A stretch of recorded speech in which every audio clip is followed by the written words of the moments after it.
Welcome to Stories by the Fire. I'm Wildfire, and today we'll be reading Nobody Wants to Hear You Sing About Tragedy. Before we settle in with our story, remember to like and subscribe for my algorithm, for your algorithm, and to keep me encouraged. That being said, grab your comfort beverage if you can. Mine is hot apple cider today, and enjoy the story. Nobody Wants to Hear You Sing About Tragedy is part of a series called To Be Your Lonely Neighbor by The Moon is Dead. This is a My Hero Academia multific rated for general audiences. Standard operating procedure on this channel means I will be censoring language to a certain extent with the author's permission, of course. Neither I nor the author own My Hero Academia or its characters. Summary. What do you already know? You're brothers and you're a villain. Kinda. Touya shakes his head. Not kinda. Yes, kinda. Shouto corrects. I've been a villain going on 6 years, he argues. Nearly 5 of which you've spent helping rehabilitate your would-be coworkers. They are the ones doing all the rehab. I just support their desire to clean up their image. Oh, Shinsou hums. So you're like the Uncle Iroh of villains. Or, dabi scars his father's face and offers his tragic backstory, TM, to a bunch of teenagers, as one does.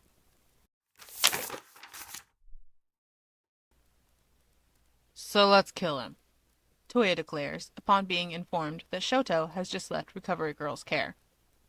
Shouto is now presented with 2 choices. Option A, confess the truth behind his broken arm. Option B, let Touya continue to believe it's related to their old man. It's not really much of a choice. Okay, he agrees placidly over the phone. Sounds good. I'm calling Natsu. Come home for dinner tomorrow and we'll plan. Getting permission from Aizawa-sensei to leave campus is not as difficult as Shouto anticipated. The teacher narrows his eyes and heavily implies that he is under the impression that Shouto wants to have dinner with his brother in order to reassure him that he is perfectly fine. Shouto does not deign to correct his assumption because it is, in fact, mostly true, even if it does leave out the very real possibility that Touya, or dabi in this case, is about to make the news. Aizawa, of course, is not fooled. Dropping Shouto off at the train station, he warns, "Problem child, I don't know what you're planning, but I require at least 72 hours prior notice before your brother pulls some ridiculous stunt. Am I clear?" Yes, sensei. Shouto offers his best winning smile, as learned from Natsuo. Why do we even bother? The older man grumbles, shaking his head. Be back in time for class. Yes, sensei, he promises. Shouto should probably feel bad about this, but he has had enough of recounting embarrassing tales to his family only for them to immortalize the stories through endless repetition. Accordingly, he really doesn't want to explain what actually happened. Because the truth is, Shouto broke his arm because of a dare. A triple dog dare, to be precise, which, in the moment, felt like a distinction of monumental importance, even though he still lacks the ability to articulate why. Monday, after class, Sero instigated multiple members of their class into partaking in a rather dangerous obstacle course he had devised while stoned over the weekend. It took him 45 minutes to set everything up throughout the hallways and nearby surroundings of the dorm building, and less than a fifth of that time to goad 5 willing participants into racing to clear it, Shouto included. Once they got started, and the obstacles apparently weren't dangerous enough, because at this point the spectacle had amassed a bit of a crowd, the heckling began, which led to the dares, which led to Shouto's broken arm. He may or may not have been trying to show off, and he may or may not have had his eyes closed, such that he instead crashed into an opening door, was knocked very briefly unconscious, and fell down 2 flights of stairs. On the plus side, although Endeavor had to be informed of his injuries and attempted to visit the school that evening, Shouto's medical state kept the pair of them from actually having to interact with one another. Shouto thinks that's a great silver lining. With Touya, all Shouto did was confirm that, yes, Endeavor came to the school, and yes, That was related to Shouto's visit to recover a girl's clinic for a broken arm and minor concussion. Touya connected the disjointed dots all by himself, and Shouto does not feel particularly guilty over it, no matter what Katsuki says. Natsuo is already sitting in the kitchen and grinning like a madman when Shouto gets home. Heck yeah! We should maim him, just a little bit, as a treat. That's what we're doing, Touya intones, an air about him, like he's tired of repeating himself. We already decided. That's the whole reason I called you here.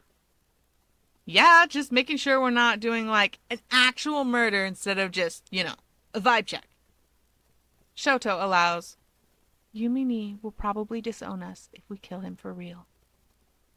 For Yumi would disown us just for having this conversation, Touya corrects, placing a bowl of cold soba on the counter and gesturing Shouto towards it. Natsuo shrugs. She doesn't have to know we're going to attack Endeavor until it's done. Touya laughs. Then he frowns, looking at Shouto. Yo, you good? He probably asks because Shouto hasn't inhaled his food yet. In his defense, the guilt is piling rather uncomfortably high in his throat. If the noodles are going to make it to his stomach, he has to get this off his chest. In a rush, he admits, Endeavor didn't break my arm. I did. By accident. Doing a friend thing. And I don't want to elaborate, but I also need to tell you, it's not really anyone else's fault. Natsuo groans and throws his hands up. Blasted, Shouto! Another minute and I would have won!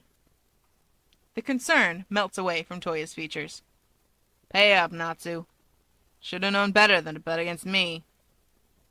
He smirks at Shouto. Last Andy Racer had already ratted you out, Frostfire. Shouto pulls out his phone and sends a middle finger to his boyfriend. And then a heart too, because he does feel better now that everything has come out. Katsuki responds with a very rude word and his own heart emoji, so they're good. Through a mouthful of food, he asks, Are we still going to maim father? Heck yeah, Touya decides. It's a brotherly bonding activity. You don't need to get hurt to partake. Fuyumi still can't know, though. That's obvious. She would not think it's a funny joke, because she knows the three of them are at least 60% serious about patricide on a good day, and she doesn't like to run the risk. First things first, I need to get a no-mo, Touya declares, gagging. You hate those things. Shouto and Natsuo remind him in unison. They're immoral, and... I know, but I need one. Daddy Dearest might kill me for real if I fight him myself. So I need to call the boss man for a favor. No, Natsuo, you cannot speak to him. I actually kind of want to kick you out before I make this call, but I'm trying to be nice. Natsuo, they all know, is somewhat obsessed with Shigaraki Tomura. Touya thinks it's an interest based on getting access to the front lines of vigilante medical care, which is true, to be fair. And that alone is enough to terrify him. The rest of the truth, well, Shouto is unsure why, since he does not really care to understand the intricacies of what his brother finds attractive, but he does know that attraction is the other part of Natsuo's obsession. If Shouto has to put into words how Todoroki's experience attraction under the threat of death, he would say it has a lot to do with power. He and his siblings, regrettably, and probably also somewhat their father's fault, tend towards individuals of immense strength, in their quirks, physicality, mentality, emotional intelligence, whatever else or some combination therein. It's always been this way, and this is a similarity none of them care to call attention to. Ever. Aside from, of course, the occasional clandestine bet between three siblings about the relationship prospects of the one left out. But that's neither here nor there. Touya is still warning Natsu. You can't be a vigilante doctor anyways without first passing your pre-med classes. Go do your problem sets. I bet you haven't even looked at them yet. He's right. So after a brief spat of name-calling and idle threats, Natsuo goes off to the other room to work on those assignments which are apparently due at midnight. Only then does Touya pull out his phone. Oi, get me a no-mo, he demands as soon as the call connects. He switches to speakerphone to make both use of his hands as he begins cleaning the kitchen. There's a pause, then, But you hate them. You just gagged as you said the name. Irrelevant. Get me one. You hate Ujiko, though. Shigaraki tries again.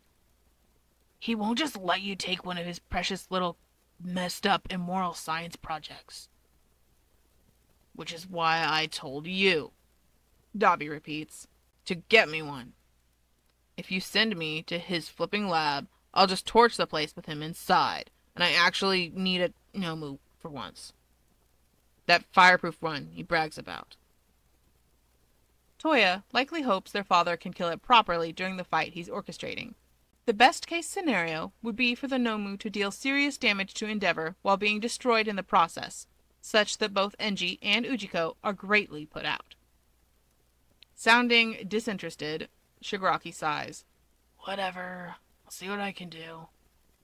The background clearly relays the sounds of a gaming console turning on, and Shouto watches in real time as the last of Toya's nerves snap. Tomura, if you start playing your game right now, I will reach through this phone to cremate you. Call Ujiko now. I'm on a deadline.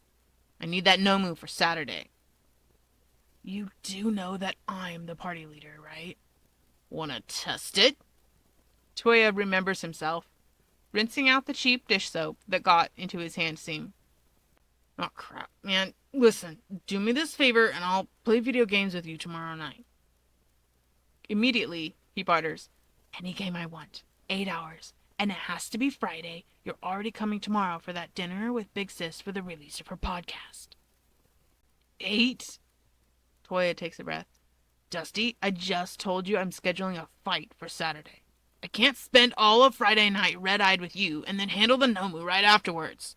Best I can do is 6. Deal. No takebacks, Shigaraki decrees, then immediately hangs up. Touya frowns down at his phone. I feel like I could have lowered that number some more. Shouto thinks, from the conversations he has overheard between them and the stories Toya's told about Shigaraki, that Toya's boss would have been satisfied with an hour of Toya's attention. Sometimes, Shouto wonders if Touya realizes the effect he has on people.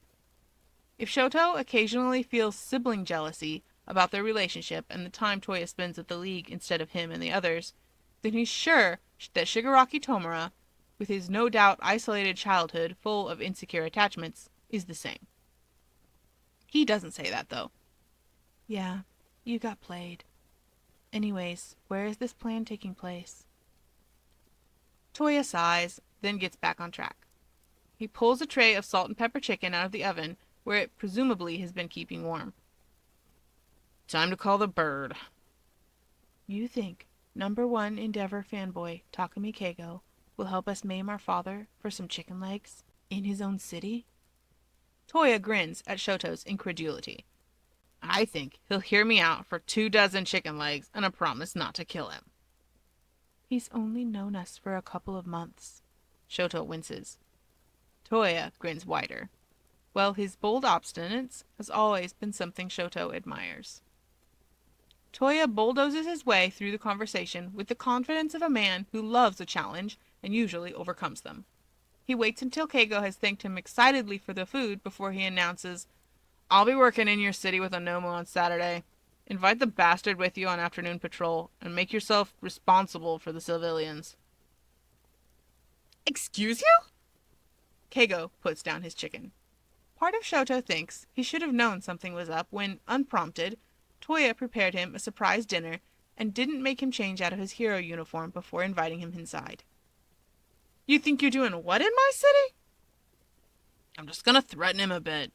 Cause some serious bodily harm if I can manage it. No big deal. I'll even do it in front of the Yakuza money laundering izakaya. They treat their employees like crap anyways, so no big loss. It'll look like a league thing, but it isn't. It's more of a brotherly bonding activity. You are really making this better. Seriously, dabi? Come on, hero. I won't kill him, and I won't make a personal appearance. I'll be nearby to release and capture the ugly thing, but no dabi appearances. Promise. Keigo is eventually worn down by the combined efforts of Touya, Shouto, and Natsuo, who completed his homework through a collective effort with other honor code violators in record time. The 3 of them coerce, convince, and bully the hero for a few hours, and by the end of the night, After several rounds of editing and useless bartering, Keigo agrees to the plan. And then Touya goes and breaks his promise, so Keigo undoubtedly regrets caving to their peer pressure. It's not entirely Toya's fault, though. Fuyumi joined their usual sibling video call Saturday morning, and they all saw her puffy eyes and tear tracks. They had badgered her, with love, until she professed that father made her cry. She wouldn't say what he did, but it didn't matter. It was probably a good idea to call the whole thing off at that point. Toya's mood had become understandably unstable, plus he was trying, unsuccessfully, to hide an infection itching up his left leg. On the other hand, no one is convincing enough to stop any of the Todoroki siblings from protecting another on a normal day, let alone when there's been an actual punishable offense. As it stands, Shouto immediately lets Aizawa know things are going to be worse than anticipated. Natsuo snitches to Fuyumi, and she sends Rumi to Fukuoka. They text Keigo a warning. At least, Shouto consoles himself as he anxiously watches the news on his phone, Touya has the sense to attack only once Enji has already been significantly weakened by the Nomu. At least the Nomu is properly dead, and Hawks protected all the civilians. Shouto leans further into Katsuki's comforting embrace, and neither of them say anything. "Thanks, Yumini," he thinks, when Rumi interrupts the fight. Endeavor broke Toya's wrist, and his ankle didn't look right when he bounced away. But her flashy arrival helps give him the space to have Kurogiri portal him to safety. Shouto is calling him within seconds. "Toya-ni!" Shouto gasps into the receiver while Katsuki yells, "What the heck are you thinking?" They are not at all relieved by the loud cackle that comes over the line. "Couldn't kill him, but I gave him a matching scar, Frostfire. I am in a great mood." The frantic background noise of the League trying to fret over Touya is mildly comforting. Not like it's a secret between them, but Shouto likes the confirmation that the League cares about his brother's well-being too. He knows the villains don't quite have the resources to help Touya recuperate, but he'll be safe with them for now. That allows him to breathe some calm back into his voice. "You're in a manic state, you mean?" "What's the difference?" Katsuki's profanity-laden tirade does not stall, even as Aizawa, appearing, as he tends to do out of thin air, snatches the phone from Shoto's hands. "We're on our way. Kurogiri, if you can hear me, send that idiot back to his apartment on my signal." Distantly, they hear him confirm, "I'll additionally make sure he's unconscious." "This is why you're the best member of the League," Aizawa responds. He hangs up without listening to Toya's argument, which is definitely for the best, and he drags Shouto by the collar to the train station. On the train, Shouto feels compelled to inform both Aizawa and Katsuki, who refuses to be left behind, of the foolishness of what they're about to do. Matter-of-factly, he announces, "You're going to regret taking him back to the dorms with us." "It's not like there's any other option," Katsuki growls. "Scarface needs our resources." "I get that, but still." He knows they're both also worried for Touya, though neither will say it in so many words. Katsuki is worried about Touya because they're friends, which is marginally more embarrassing than saying he only cares because his boyfriend is worried. Shouto will tease him about that later, without an audience. Aizawa is worried because he's always worried about his kids. He is never beating the Dadzawa allegations, no matter how heavily he sighs. "Just don't say I didn't warn you." "We've already dealt with one problematic and injured Todoroki," Sensei sighs. "What's another?" The difference is that Shouto got fixed up by Recovery Girl almost immediately, and Toya's body cannot handle the stress of her quirk. He has weeks of recovery ahead of him, and none of them have ever dealt with a Todoroki made immobile for a long period of time. Shouto doesn't mind hanging out with his brother, though, so he'll keep his mouth shut. He also is not entirely oblivious to the fact that Aizawa may have been swayed by the dual opportunity to 1. Send Mineta away due to a made-up vacation during which the dorms are closed, and 2. Let someone else monologue during his class time while he rests. Shouto shrugs in acceptance. "If you say so. I respect the hustle." Do your best, Sensei. Stop hanging out with Kaminari, Todoroki. Almost 2 weeks later, Shouto walks down to the dorm kitchen to find Touya and Katsuki at each other's throats over whatever is going on at the stove. It was only a matter of time before sharing recipes and snarking comments turned into a full-blown war. It needs... No, it doesn't. It would just add useless flavor. It adds flavor. For goodness sake, just cook it so it tastes good. It smells like it's going to taste just fine, in Shouto's opinion, but he knows better than to get in the middle of these two. The argument will just become them roasting his horrific culinary skills, and he would rather pass on that. Ida snaps to attention as he comes around the corner to investigate the ruckus Touya and Katsuki are making, visibly mortified to see Touya on his feet. Shouto knows Ida is about to go overboard. Touya isn't feverish anymore, only dealing with residual aches and pains as his infection clears up. But he doesn't stop him. Touya needs to learn how to be cared for, and Shouto's classmates are great teachers. Aniki, you're not supposed to be up. Uraraka, some assistance please, Ida calls. As if her quirk includes teleportation, Uraraka appears almost immediately.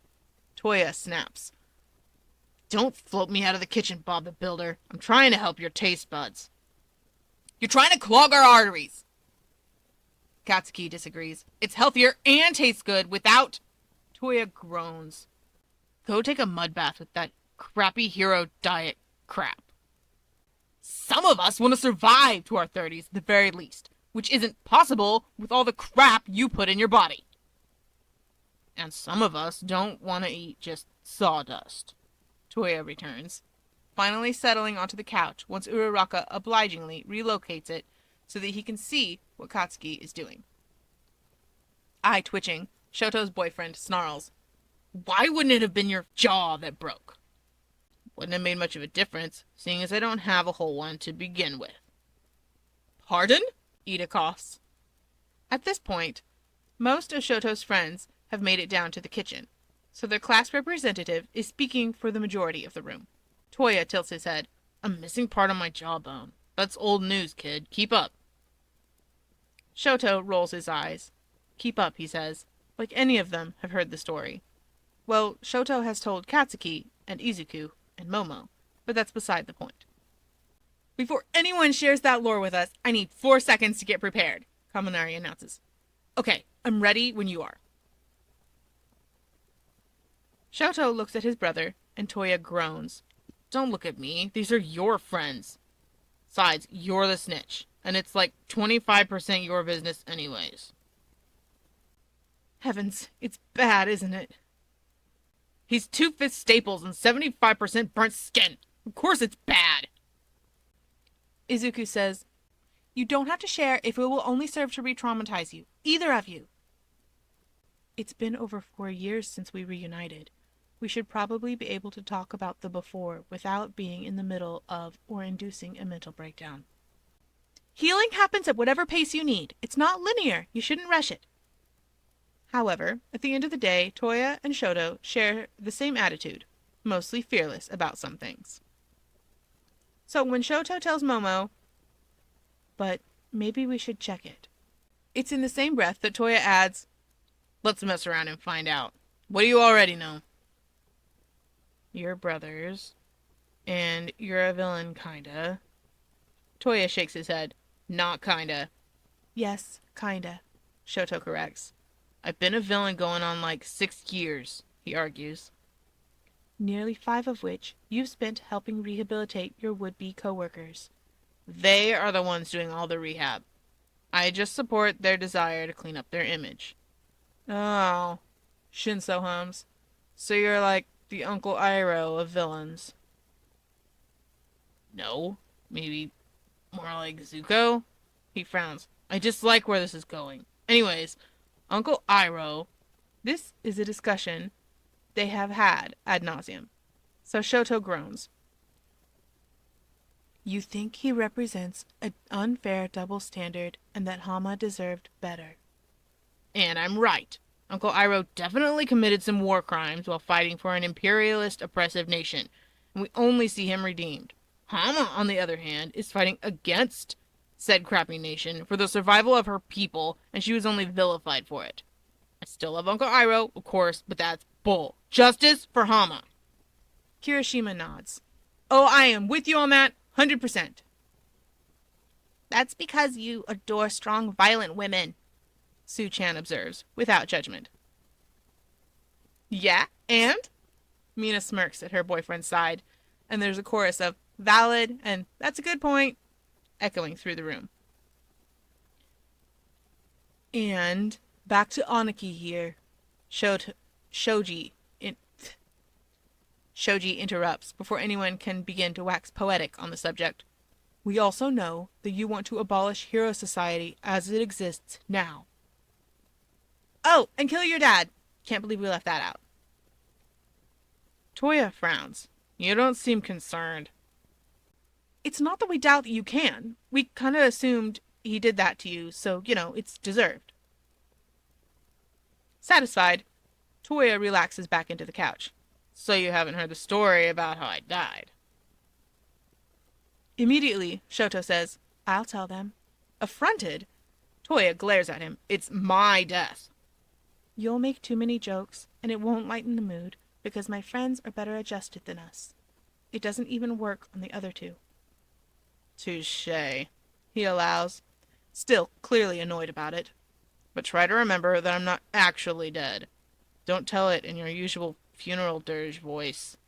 Shut up, Toyani. Ojiro gently observes, You don't have to stall. We can just not tell the story. He points correctly at the 3 individuals who already know the story and suggests one of them can tell us later. No, Shouto decides, I trust you guys. This will be good for us. Well, we'll see about that. Touya gives him a cheesy thumbs up. Go on, Shouto. You got this. I'll start close to the end, right? The beginning isn't that important, and it's nothing you can't already guess. For whatever reason, the encouragement makes him a little nervous. He has to take a couple breaths before he trusts his voice not to shake. Touya walked up a mountain one day to blow off some steam and found he could burn blue. Shouto chokes up a bit here, biting the ill-timed joke on his tongue back, so Touya adds, My very next thought, word for word, was, wow, but I can use this to get the old man to stop torturing my baby brother for at least a few minutes. Shouto lets him have that remark without rebuttal. They'll come to understand the significance of his remembering. He continues. So then he went down the mountain and told the old man to come see him train up there the next day. Again, Touya walked up the mountain. Enji did not.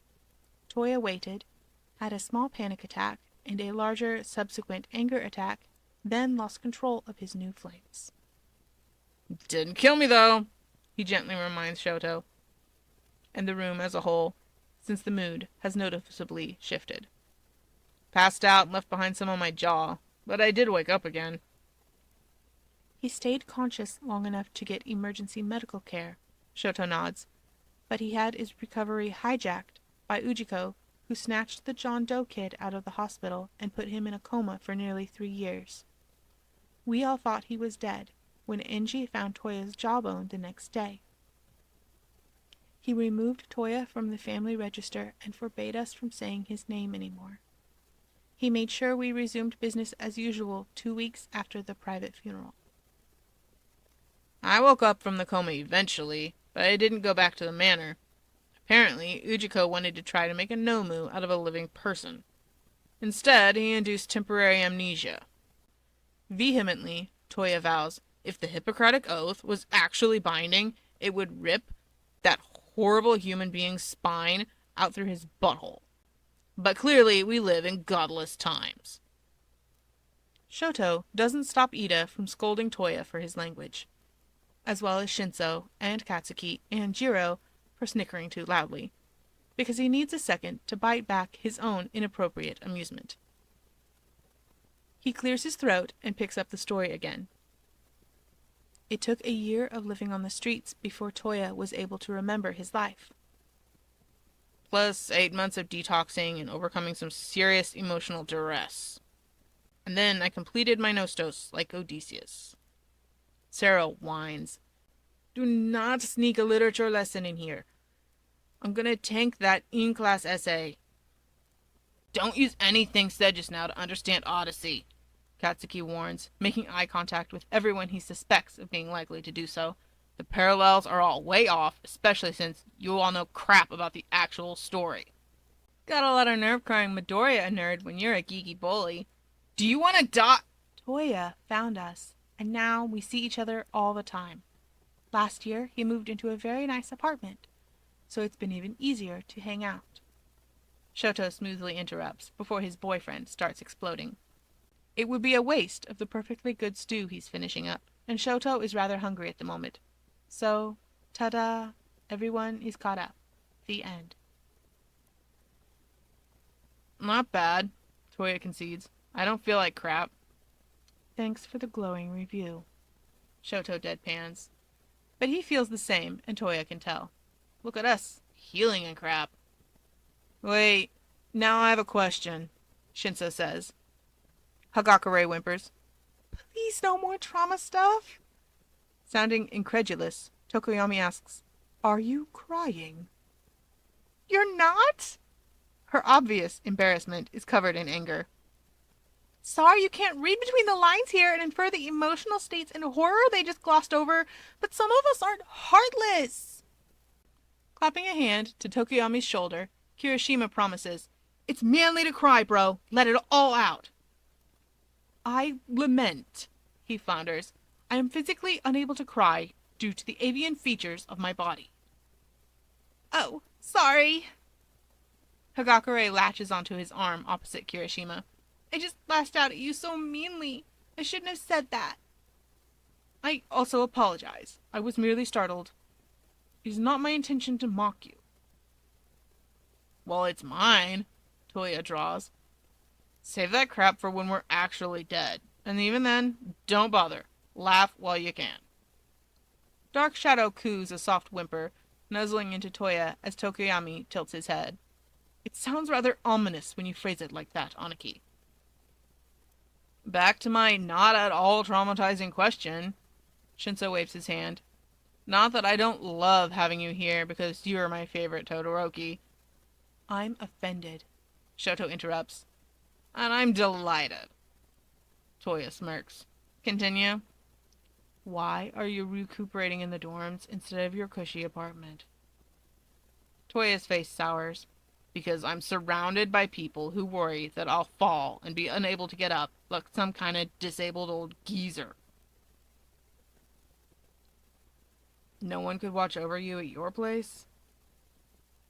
My sister would have come over if I hadn't made her mad by attacking the old man. Touya admits. Yumini is so mad at him for endangering himself that she still isn't speaking to him, even though it's been nearly 10 days. Oh, and she decided to officially move in with Touya. Fuyumi hasn't told him yet, and Natsuo and Shouto have been sworn to secrecy, but it's a done deal. Rumi is helping her get settled even now. Listing on his fingers, Touya adds, Natsu's in midterm season and therefore insufferable, so I wouldn't hang out with him for anything short of the pain of death, which, as you know, I am quite familiar with. My actual senior citizen neighbor... He means hawks, Shouto clarifies. It's a reference to the early bird special. Keigo's always waking me up before noon on weekdays like a flipping capitalist. Touya grumbles, lip curling in distaste. He's mad right now. His plans changed, and he's still being a baby about it. He inaccurately summarizes. Even if I could stand him in general, he works too much to babysit me, so he's out too. League members who have been blowing up Scarface's phone are also out, because they don't have the crap to treat him. Kachan, you really need to work on your nicknames. I'm really gonna work on shoving my foot up your butt if you don't shut up, Deku. Mirko, Shouto wraps up, was blacklisted from helping. Sensei said it would be too much loose, smartass, and dumbass energy between the two of them for anything to go well. Rude. And absolutely true. Though how he didn't make the same connection between you and Bakugo. Go die, ears! Shouto tries to calm him with a kiss on the cheek, attaching himself via a hug to his boyfriend. It works, but Katsuki still grumbles. Don't think this makes up for you laughing, princess. After loudly pretending to gag, like it's Shoto's fault the nicknames from his boyfriend dance along his spine every time, Touya finishes. Yue was the only option left. So that's why Eraser brought me here, even though my body's too broken to get healed. Which blows. Story time over, and food ready to eat. Touya tries to get up and make himself a bowl, but 3 sets of hands push him right back down into his seat. Aniki, you're not supposed to be moving this much. If you take another step into my kitchen, I will break your legs. You're not going to get better if you don't rest, Aniki. This is all so unnecessary, Touya predictably insists. I lived on the streets with crap far worse than this for years. This is just a broken wrist and a bum ankle. And a severe infection in your leg, Shouto reminds him. It's mostly healed, yes, but Touya still carries some of that exhaustion. Please. Severe seems exaggerated. His gaze flattens with a distinct lack of amusement. Your standards are trash. Am I, or am I not, still alive? Exactly. I would have been fine on my own. Kaminari says, stroking his chin. I see it now. Vindicated, Shouto throws up his hands. Right? Katsuki snaps. Don't say that like you're not the exact same way. That nonsense is in your blood. Momo mumbles something only Jiro can hear, causing her to choke on air before bursting into laughter. Touya senses that he's about to become the butt of whatever accidental joke Momo has told, and mocks them all in a flat, unamused tone. You brats are so funny. You should quit heroism and take up comedy. That doesn't stop Shoto's friends from making jokes at Touya's expense, who grumbles, but does little more as the room settles into a familiar routine. Everyone crowds together on whatever available space, on the floor, and on chairs pulled around to be close to one another as they tear into the delicious stew Katsuki made. And Shouto feels so light. Katsuki elbows him gently, reminding him there's uneaten food in his hands.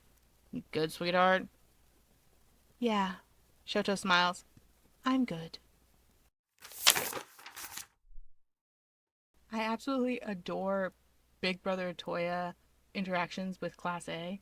It just brings me all sorts of warm tinglies inside. And the friendship between Bakugo and Touya would be so much fun because all the angry snarkiness and teasing. And of course, the kitchen thing.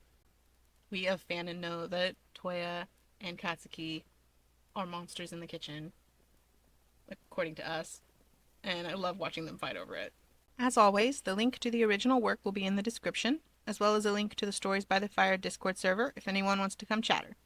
I do appreciate constructive criticism and advice regarding my videos, and would love to hear what you have to say about the actual story itself. Before you take off, Spitfire and Wildfire have a message for you. Like the video to support Wildfire. Subscribe to Stories by the Fire so you can find the rest of her videos. Hit the bell so you are notified when she posts her next video. Have a peaceful day or night. Bye bye.